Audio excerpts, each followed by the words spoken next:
I want to talk just a little bit about some of the things the committee is going to be doing this fall. We're obviously very engaged in what the super committee is doing, and we're going to be making our recommendations here very shortly. We're going to recommend some 80 programs be eliminated or consolidated, and which is going to amount to about $100 million for the committee. I think we're pretty pleased about it. We've scrubbed it pretty carefully. These are programs that have already been duplicated elsewhere in government. There's no reason for us to be spending money twice and sometimes 3 times on the same program. We're also going to be pretty focused on regulation and trying to look at those regulations that are obviously preventing businesses from expanding. You know, in our hearings every week, despite whatever the topic is, we always ask, or somebody asks, or I try to ask businesses, you know, what it is that they're doing when it comes to looking to the future, expansion, adding jobs. What are you doing to expand your business? And pretty much without exception, they'll come back and say, you know, we're not going to do anything right now until we see what this health care bill is going to cost us, until we see what the new regulation is going to cost us, until we see what our tax policy is going to be like, until we see what our energy costs are going to be. So we're just sitting back. And then many times beyond that, too, they'll come up to me after the hearing and they'll say, look, we're just waiting until after the next presidential election. We aren't doing anything until the next election. And that says as much as anything else. We're going to get to hear tonight what the president has to offer. I'm afraid it's just more of the same. It's lots of spending. He has some tax gimmicks, and that's truly what they are in there. The president just needs to quit talking about increasing everyone's taxes. And when he's talking about everyone, he's talking about those individuals making $200,000 or $250,000, which is the majority of the way small businesses file their income tax, and it's going to hit them right between the eyes. I was with the president here. It was actually a couple of years ago when he invited myself and Mary Landrieu from the Senate, Nydia Velasquez, and Olympia Snow, the 4 principals in the Senate and the House when it comes to small business. And he wanted to talk about what he could do to increase job growth, obviously, and help small businesses out. And this is when he came out with his proposal to do a 90% loan guarantee and to waive pretty much all the fees. And I said, Mr. President, that's great, you know, for those businesses who use the SBA. But the problem is when you're talking about taxing those small businesses and increasing their taxes, then you're obviously, you know, taking away from them, and it's going to harm them. And he put his hands up. He said, Sam, we just don't think it's going to touch that many people. And I said, Mr. President, how can you say that? All due respect, but how can you say that? And he said, we just don't think it's going to affect that many small businesses. And that just kind of goes to show you how out of touch this administration truly is. Now I'm going to bring up each one of my committee chairs and let them talk to you just a little bit about what they're doing. We're going to start with Mike from Colorado. Mike Coffman, he chairs our Oversight Committee and Investigations, which is a big committee, given that the Small Business Committee is truly an oversight committee, and he has a big responsibility, and he does a great job. Come on up, Mike.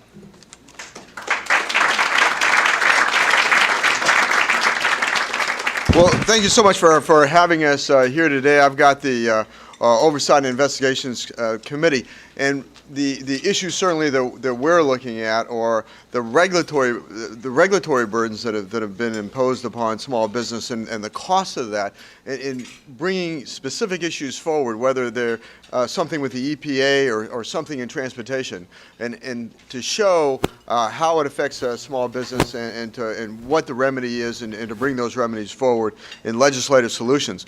Most recently, did a field hearing back in my home state, back in Colorado, to bring bankers forward, to talk about the regulations that have come down on the banking community and how they've affected access to credit to small business. And so I think what we need to do is the balance, the pendulum has swung too far. We need to bring it back in the middle so we could free up access to capital to small business. And so we're heavily engaged, and we fully understand in this subcommittee, as does the whole committee, that small business is the engine that drives economic growth and job creation. And if we don't get that moving, this economy is not going to be moving forward. Thanks, Mike.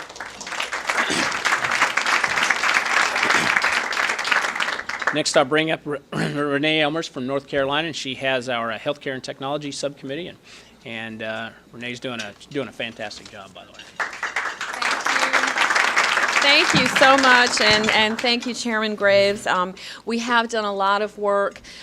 For some of you who I have not met, my background is in healthcare. I'm a nurse. My husband is a surgeon. So definitely, we come with many concerns. I ran for office because I was very concerned with where the country was going with basically government-run healthcare. And that is on healthcare and technology. We have taken a focus on the healthcare issue because we understand it is so paramount to our businesses and how our small businesses are going to move forward in trying to afford the healthcare bill. Some of the things that we've done, we've held 2 subcommittee hearings so far. One based on the health IT, which there are mandates for meaningful use to physicians, hospitals, extends into pharmaceuticals and every, pharmacies along the lines. If you're not meeting meaningful use,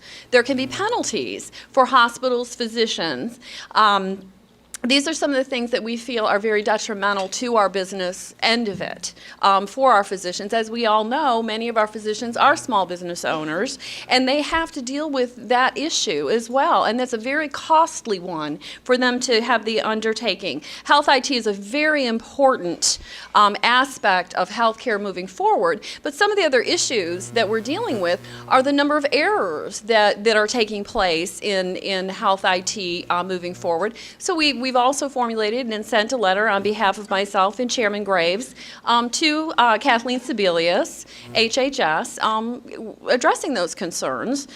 We've also sent another letter basically on dealing with the exchanges that our businesses are going to be faced with if they're not able to provide health care to their employees, and how that's going to affect not only small business, but small business from the aspect of private insurance as well. We have yet to hear back from HHS on those issues, but we're hopeful. We've also put forward a couple of other aspects in working through the small business, the STEAM Act, which is basically, again, for those physicians and hospitals that are facing the possibility of penalty moving forward. Basically, this will draw back on any of the penalties that they would be facing with. But most importantly, and probably most timely right now, along with Chairman Graves, we have the Small Business Innovation Research grant of 2011 that we are presently waiting and working with the Senate on that bill. We did get an extension of the previous bill through the end of this month. So we're hoping to through those negotiations, to have our updated version of the 2011, which is so important to small business, for those small business innovation grants, especially in North Carolina. Technology, innovation, and research is so important moving forward in creation of jobs. And we have got to do everything we can, not only to be rolling back on those regulations that are facing our businesses right now, which we know are halting growth, but we also have to be looking forward to the future in research and development. And this is an excellent way for us to be looking into the future to create jobs. So those are some of the things that we're working on, and I am just honored and privileged to be part of the Small Business Committee and chairing that subcommittee. And again, thank you, and thank you to Chairman Graves, too.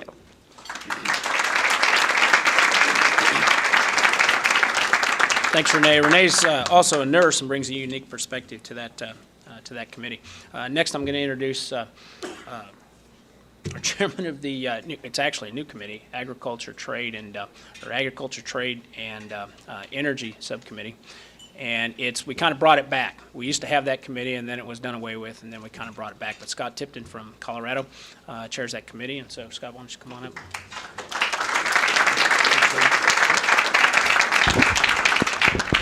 Well, I'm glad to be on the resurrected committee that was brought back. So truly appreciate the leadership that Chairman Graves has brought to the Small Business Committee. I think, as all of you know, small business is the #1 job creator in this country. Under energy, ag, and trade, we've held multiple hearings right now, dealt with the GIPSA rule impacting the ag community. We are going to be holding another field hearing out in Colorado in the next 2 weeks, addressing the regulatory impacts, how it's impacting energy, our ability to be able to get America moving and jobs created once again. I'll tell you, we just came back off of this month-long work week, I guess. Month-long work week, is that an oxymoron? It's multiple weeks. And it was incredible to me, the disconnect between Washington, D.C. and what's happening on the ground in our communities. My district, 3rd Congressional District of Colorado, is small business. That is the #1 job creator. In fact, to buttress some of Chairman Graves' comments in terms of when we're talking about the tax code and how it's going to impact us, we're seeing in this country, according to the Wall Street Journal, under sub-S's, LLCs, sole proprietorships, we have 773,000 small businesses in this country, creating 21 million jobs in this country. And the president wants to attack that. He thinks that Washington needs the money more than job creators need that money. Come to my district, walk my streets. You're seeing closed stores. You're seeing businesses that are truly struggling. We're going to be holding this hearing, and it's going to be about energy. That is an important component to being able to get this economy moving once again in this country. In fact, I think it's going to be the pathway to lead us out of this recession, getting energy moving in the United States. Just had an opportunity to be able to go over to Israel.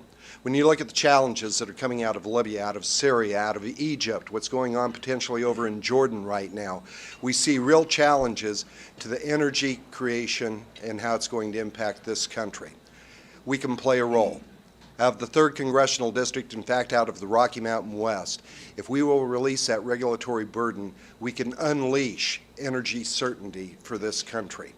We can be able to create jobs in this country, to be able to provide for our people. I don't know about you, but when the president came out and was through the Import-Export Bank going to authorize, going to guarantee $1 billion worth of loans over to Brazil to be able to drill off of their shores, did it ever cross your mind, if we're going to make that kind of an investment, what about investing it here in this country?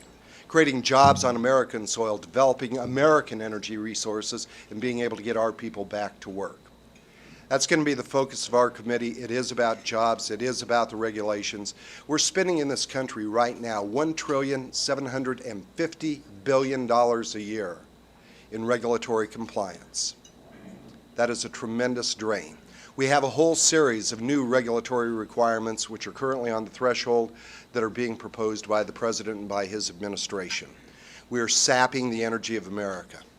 As we visit with those small businesses, and Chairman Graves has highlighted this numerous times through all of our committee hearings, we are hearing businesses that do not have certainty. They want to be able to create jobs. They want to be able to get America moving once again, but we need to be able to unleash something that we don't talk about a lot in this country anymore. Phrases that I grew up with, and maybe you did too, it was Yankee ingenuity and American know-how. We do it best. We do it better than anybody on the face of this planet when we have the liberty to be able to exercise that. What this committee, what the House side of this Congress is working on from the Republican majority is to be able to unleash. Murray, you were just talking about your business. Creativity, maximizing potential, and using people's own intellect to be able to create those opportunities for jobs. That's important. So we'll continue to hold these hearings. We do appreciate your support. We're going to get this economy moving again. This was going to be a 2-cycle election. We've taken the first step. Part 2 comes in about a year and a couple of months right now, but America will stand proud. America will stand tall again. We thank you for your support, and we'll continue to work on it. Thank you, Mr. Chairman.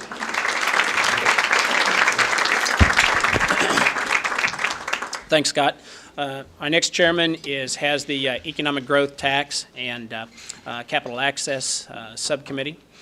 Joe Walsh, who, given his newfound notoriety for not attending things, I'm just glad that he's got committee functions at the top of his priority list, obviously, because he's here with us today. Thanks, Joe.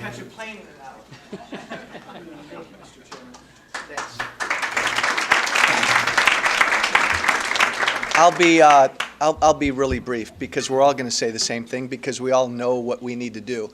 I will not be attending the President's speech tonight. I'm going to fly home in a couple hours and actually sit down with 50 to 60 small businessmen and women, get their thoughts and their recommendations on what we need to do when it comes to job creation in this country, and then we'll take those recommendations back to the President. We all know what we need to do, and every one of our committees is going to be focused on the same thing. I said during the campaign, Mick probably said it, Scott said it, Renee probably said it, there's no group of people in this country with a target on their back like small businessmen and women. Our job is clear. We got to free them up. They're overregulated, they're overtaxed, and they're scared to death with what's coming out of Washington. We held a hearing a month ago, brought in heads of community banks around Illinois and asked them, why aren't you lending to small business? Why aren't you lending? We knew the answer, but the answer was clear. Their hands are tied.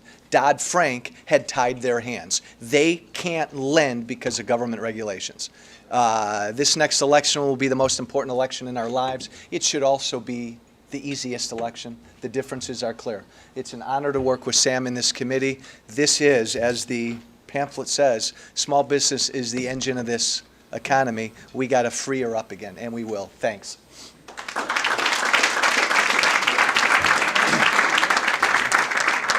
Our last subcommittee is Contracting and Workforce, and Mick Mulvaney from South Carolina chairs that committee. And I don't know if you noticed, we got a lot of new members that are chairing subcommittees on the Small Business Committee, and they're doing a fantastic job. They hit the ground running, every one of them, and really pushing forward. Mick, it's good to have you.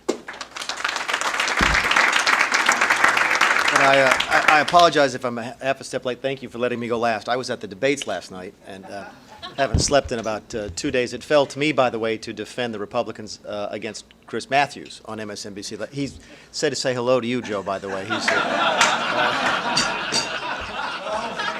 it's true. No, he said, you tell Joe Walsh. Juanita mentioned something that I think is worth commenting on when she gave the introduction about us taking the message back. Let's be honest with ourselves. We lose the messaging.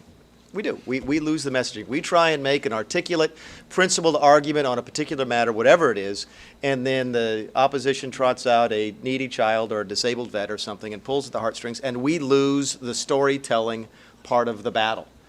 We lose the anecdotes. And one of the things we've done this year in my subcommittee is try to start winning that battle. And the good news is that the stories are out there, and that if we can get the stories back to the folks back home, we will start winning this battle. I'll give you two very quick examples. We had a group of small business people come in.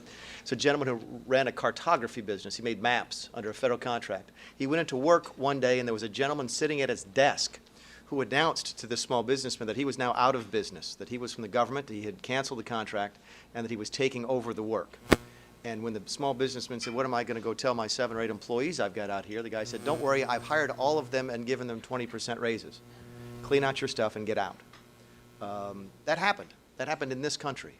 The other story that we're getting ready to tell when we go on and deal with project labor agreements later on this year will be one of the small businesses in my district.